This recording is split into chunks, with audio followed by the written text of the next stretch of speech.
to welcome you and to get a little bit of an idea of who's here.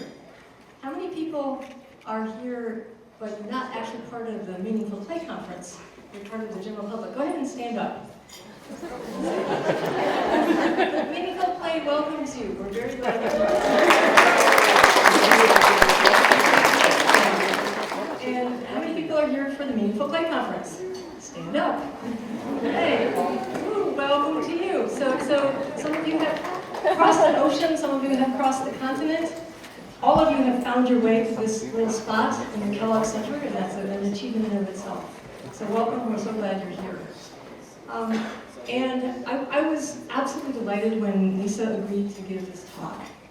And normally, when the New York Times runs a front page article about the topic of your talk, you go, oh, yes, we scored. But today, it's a little too close to home. So yeah, it's good, but what I really was wishing was that this would just go away.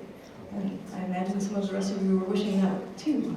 Right? And I'm thinking about my students and the game design teams and how it will feel to be a male or a female on the team with all this stuff going on. And there's this thing called stereotype threat.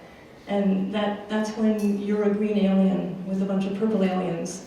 And you're spending cognitive energy thinking about the fact that you don't want to think about being a green alien. And then it gets worse when all the other aliens are thinking, wait, there's a green alien, right? So that we're getting this alien thing. But that theory didn't deal with stereotype death threats. So we're at a new level, and it's not something that's going to not happen. It's not going to go away. And throughout the conference, this will come up and we'll talk about things we can do. But one of the things we can do is to show up here tonight like you did. And so I want you to give a high five to the person next to you for showing up, because you're part of the solution. And on the other side, and behind you, and give a high five to yourself. So thank you so much for coming, and welcome. I also want to greatly thank Bill and the Quello Center for this collaboration of linking meaningful play with this pre-conference talk. It enhances everything, and it's a wonderful opportunity. I will now hand it over to Bill with a thank you, and you will introduce our wonderful speaker.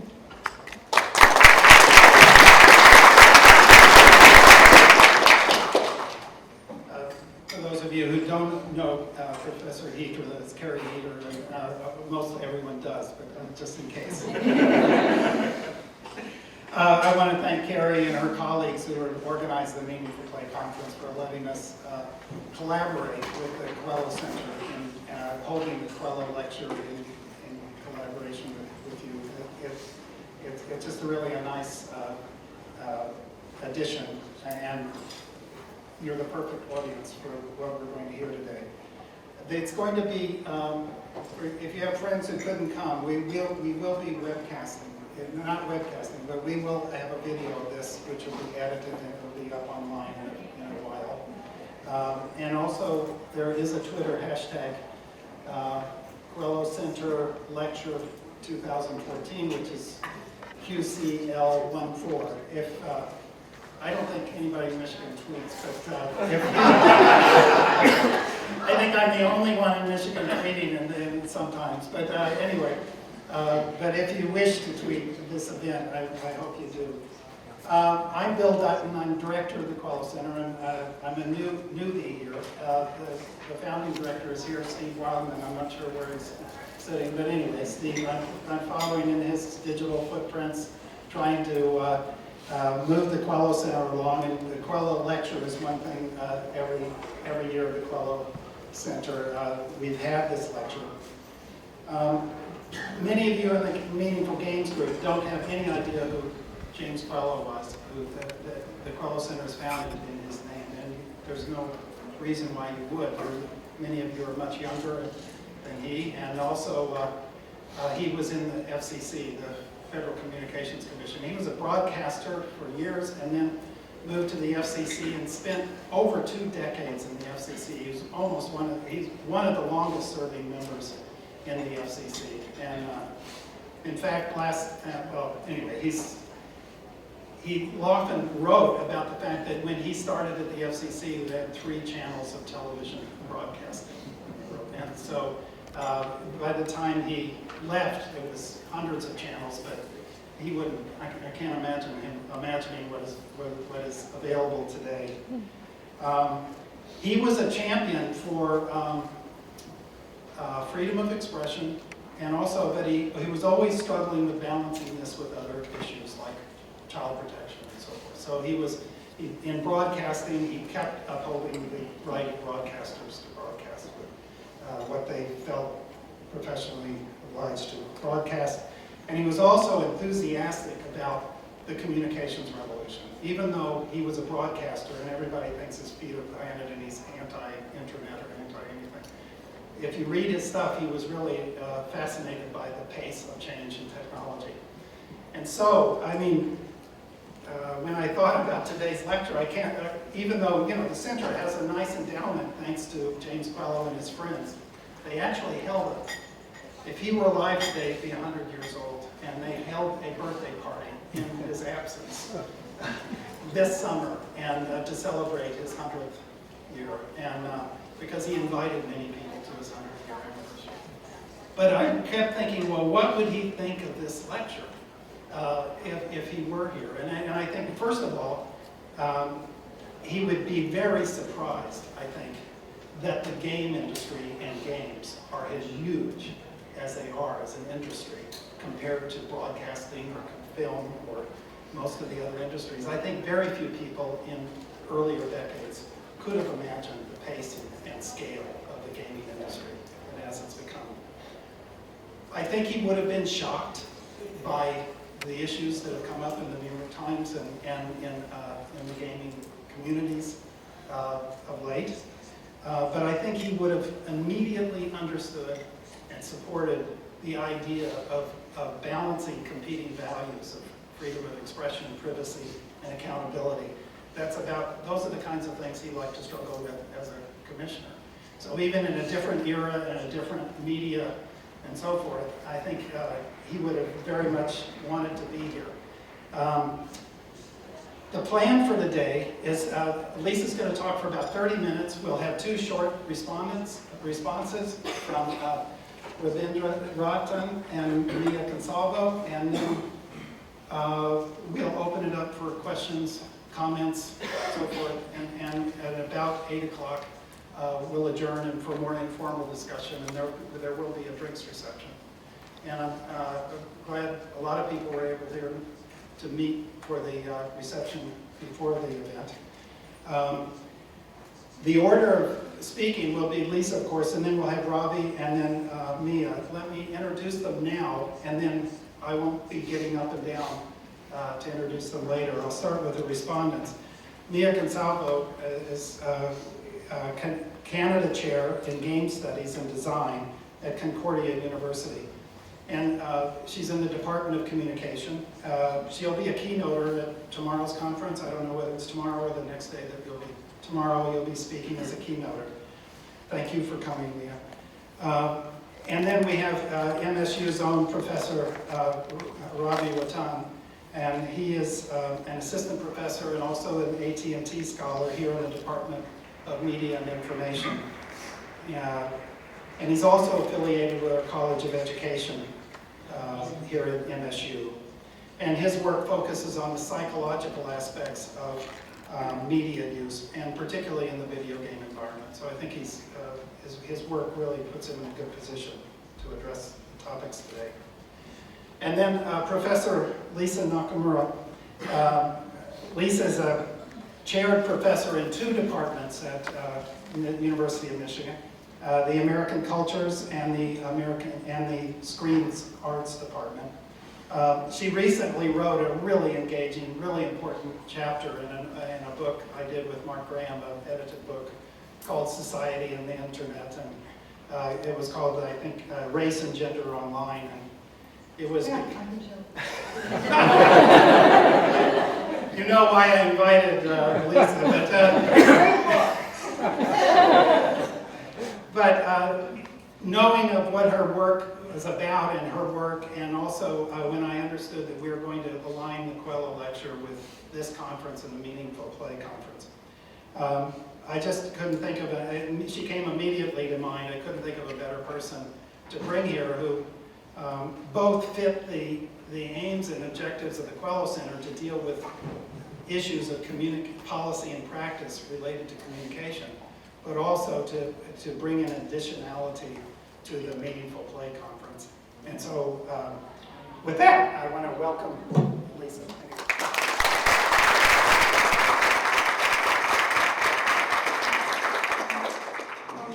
Thank you, Bill. That was a marvelous introduction. It is a huge honor to be a guest at the Quello Center and to be speaking before this conference. So I'm going to keep it brief because I think there's so much knowledge in this room about this issue, about gaming, about diversity, about what is meaningful play, how we can talk about these things.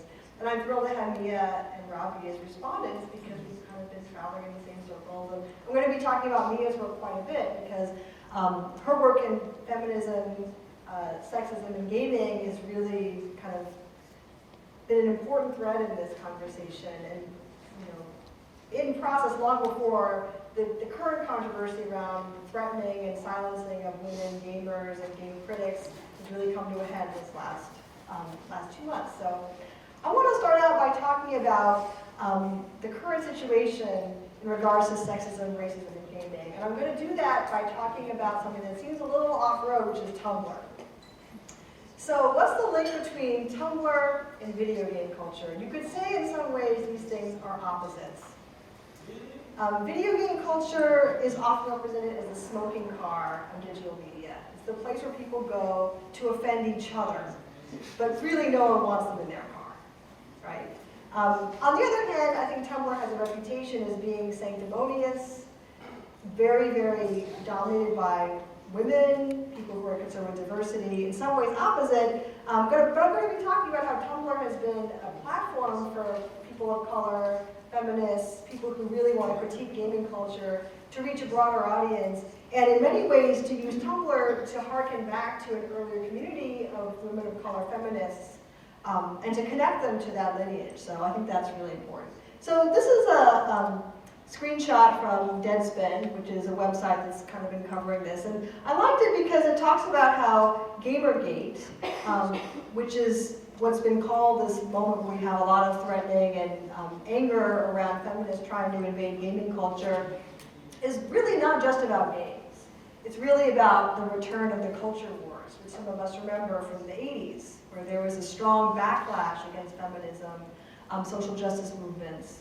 So I wanted to show this slide as well. On August 28th, Lee Alexander published this piece, which a lot of us saw right away. And it's been kind of pegged as the piece that really tipped things over.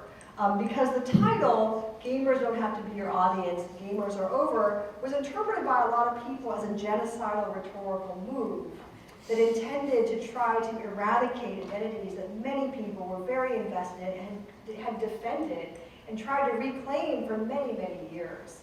So just as it seems games are crawling out of the kind of media effects, moral panics around making people violent and angry and racist, then there comes this. So the academic study of racism in gaming, however, has been going on for quite a while, right? Adrian Shaw, Mia Consalvo, Carol Stabile are among those who've written about this for years.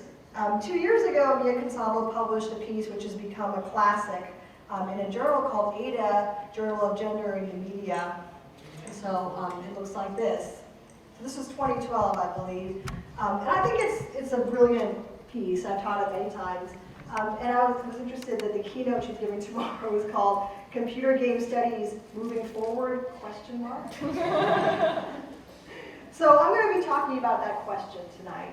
And I also want to give another shout out to Bill, because Bill and I had to deal with Oxford University Press never having seen images as offensive as the ones we tried to publish in this anthology, because they're screenshots from a website called fatuglyeorslutty.com, which is a Tumblr. It just reproduces really disturbing messages that women of color gamers have received and gay gamers have received when playing. And so I'm going to be showing some of those. I know they're gross, but if you're a gamer, you've seen them before. They're not going to be anything new, really. So here's an example of work that's coming out. It's really exciting about the issue around marginalization of women and people of color in gaming. It's from Adrian Shaw, who's at Temple. This isn't out yet, but Amazon has the cover, and the title is Gaming at the Edge, Sexuality and Gender at the Margins of Gamer Culture. And so I wanted to note this. So out of the struggle between feminist and anti-feminist gamers emerged a point of rhetorical struggle. So I'm going to be talking about a particular rhetorical figure here that's been where a lot of the kind of anger and misunderstanding has kind of coalesced. And that's the idea of the social justice warrior, sometimes abbreviated as SJW. So how many of you have heard of the SJW? Okay, about everyone. So a figure of derision. This is never used in a positive way. It's always used in a really, really negative way, and in a way that implies fake or insincere feminism. So here's a grab from the Urban Dictionary, which is actually a really good source for definitions like this. So it says that the social justice warrior is somebody who engages in arguments often in a shallow or not well thought out way just to enhance their own personal reputation. I think we've seen that in many cultures talking about social justice does not raise your personal reputation. If anything, it can expose you to a lot of violence, anger, and hatred. But an SJW is believed to be hypocritical. And what's most important, somebody who is insincere. So it says here the social justice warrior is insincere. They are mobbish. They do not practice social justice. They don't even talk about it. And so those of us who've been studying internet stuff for a while, I think it's interesting the idea that you only do something online means you didn't do it, right? So what's important as well is the call out to LiveJournal and Tumblr. So these are platforms which have become kind of vilified as places where social justice warriors congregate, and places that are tainted in that way. So there are two accusations that I can see here. One is that social justice warriors are inauthentic or fake. They adopt stances they don't believe in order to be fashionable. They're not real. The other accusation is that social justice warriors are too real. They're too serious. They're too sincere. They don't have perspective. They're on a hair trigger to attack everyone, all forms of perceived sexism or racism. So there's really no middle. You're either fake or you're too real. So I wanted to add the second part of this here, just to show like what a popular definition this is. Social justice warriors are often accused of attacking other women, too. So they're seen as feminists who attack other women, which is an anti-feminist thing to do. So yeah, the Huffington Post is called out here. So I was interested in this idea of the social justice warrior as being the cause and the target of conflicts in gaming, and conflicts in society generally. In many ways, I think the Tea Party is very much like a lot of the people who criticize the social justice warrior, saying that this political correctness has gone too far. So I pulled out a piece I got from the conversation that I showed earlier from Deadspin. And so it really, again, points out how feminists who have opinions about gaming culture, other kinds of online culture, are fake. That they're not really feminists, they're guilty of sexism and name calling on their own, and that they're identified with specific female figures in gaming social justice, such as Anita Sarkeesian and Zoe Quinn, who were among those who got some of the death threats around feminism online. So I was interested in how Tumblr has come to be identified with fake and real feminism, how the social justice movement has created itself in some ways on Tumblr, how it has revived women of color feminism, something I haven't seen as much since I taught it in the 90s. So I'm going to be talking about two Tumblrs. One is fatuglyerstudy.com, which is the topic of the chapter I wrote for Bill. And I also want to note that Bill Dutton, in a kind of secret way, is a social justice warrior as well. Because he always insists that we have conversations around diversity and difference, no matter what the internet topic is at hand. And I think that kind of work is really invisible, so I think that's really important. No one knows he's an SJW, but I'll just say.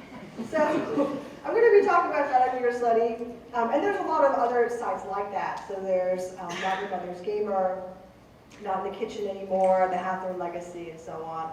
And I'm also going to be talking about a Tumblr hashtag called This Bridge Called My Back. So if you remember Women of Color Feminism, this is a key text from Gloria Anzaldúa Chiramoraga. It really brought together a community of women, most of whom were working class, partially employed, kind of writing from the margins, as Adrian Shaw says, and how Tumblr is bringing that back and helping to leverage that as part of this movement. So the idea of online-only social justice warfare as not being a real form of feminism is something I want to call into question.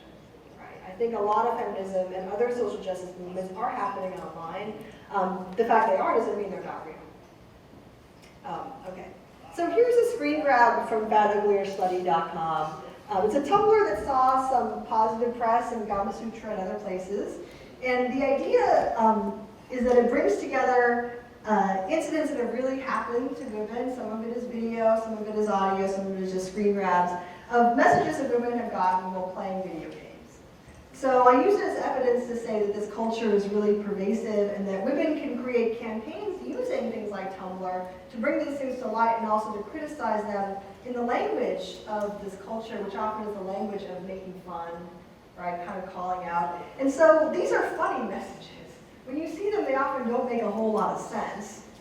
And so the commentary is, he's so flushing, he doesn't really know what generic insult is the best way to go. And they categorize things under unprovoked, rage, ugly. There's a whole category for lewd proposals, people who get obnoxious, requests. And there's a category just called fat. There's so many people who get messages saying, you're fat, and that's it. Right? That's the critique, you're fat. So this is why it's called by the greater study. A female gamer is likely to be called any or all of these things.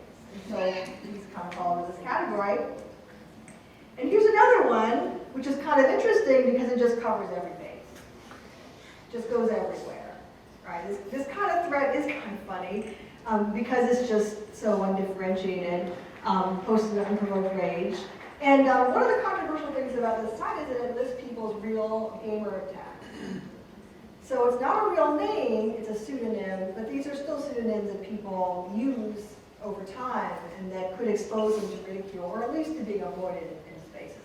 So I was interested in how these kinds of practices of outing, in some ways of gamer identities, might be a way to regulate the space that works somewhat better than, say, banning based on the use of certain words, because people can always get around. I mean, look at the use of these various characters here, right? You can find ways to get around filters so that you can still say, really rude things.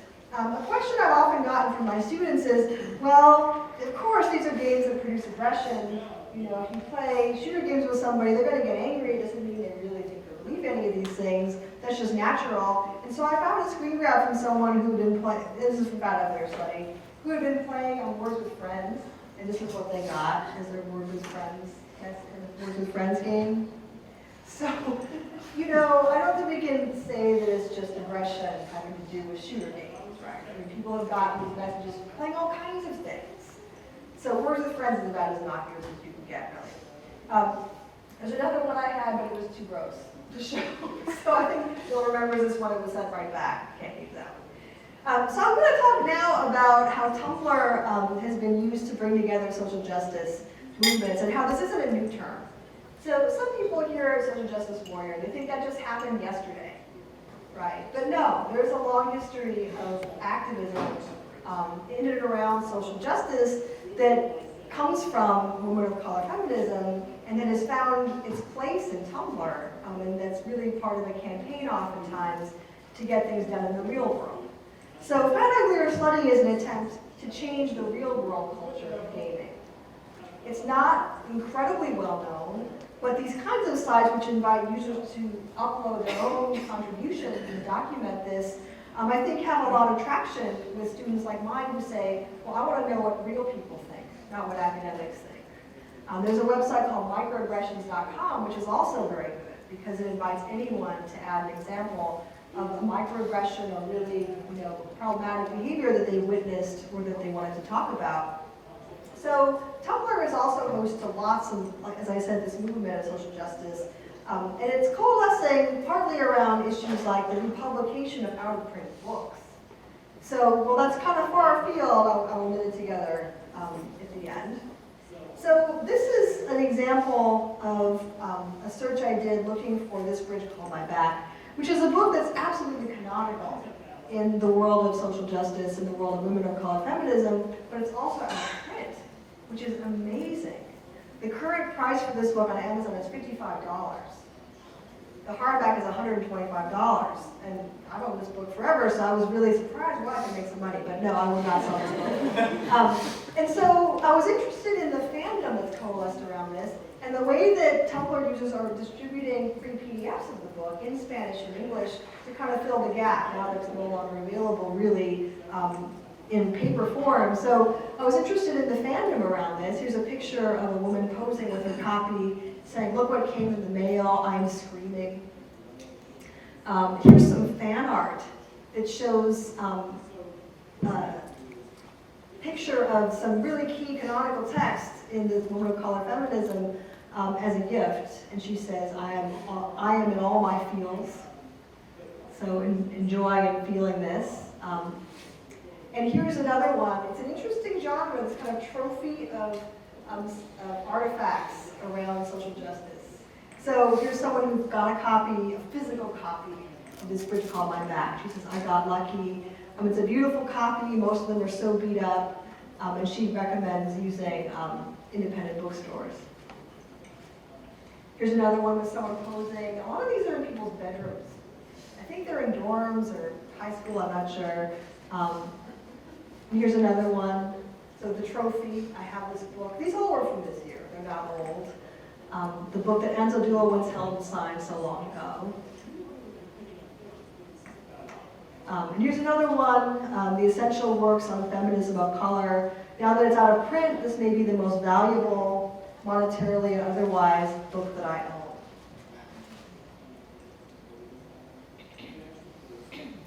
And here's another one, which I thought was really important. It was really interesting. This is a copy that was, this person acquired as a gift. It was on their wish list and someone bought it for them. And they remarked how the book was recommended by a literature teacher. It's a book worth revisiting many times in your life.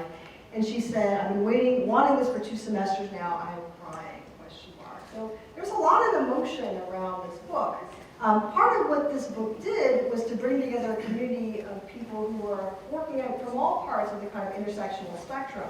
So there were people who were immigrants, mostly Spanish speakers, people who were queer women in a time when being a queer woman was not an easy thing to do, working class women. There were women who were all over the country. There were women in Oakland who were part of the collective. There were women in New York. The Kitchen Table Press, which eventually took over the publication of the book, was a collective founded by feminists who said, we can't really trust the publishing industry to keep our books in print because they're only oriented around profit.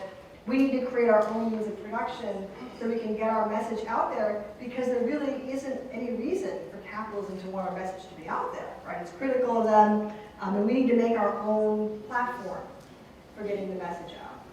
And so in many ways, the early networks around women of color feminism were very much like the Tumblr networks around social justice. There are people who were geographically distributed, people who had common cause across difference. Right? They weren't all straight women. They weren't all white women. They weren't all women from the East Coast or the West Coast. There were women who wanted to produce kind of palimpsestic or collaborative text. So this bridge is an anthology, and it's got everything in it. There's poetry, there's expository writing, there's some art, there's some short form writing, there's some fiction. It's really, really eclectic, and it was very much determined by the desires that people within it had to represent all kinds of expression, right? And I think that's what Tumblr does too. You have all kinds of text in Tumblr, all kinds of ways of expressing. There's video, there's audio, there's journalistic writing, but there's also very, very personal writing. And I think, like this bridge called My Back, Tumblr invites feelings. So the idea of all the feels, right? In the academic world, the hot thing now is talking about feelings. So affect theory, right? The idea of emotions or things that emerge out of the body. And anticipating what Robbie's going to say, I think gaming has had a really strong relationship to the bodily for a long time, right? I mean, it's something that happens in the mind and the body, not just something that happens in terms of like your beliefs, right? Or your conscious thoughts about things.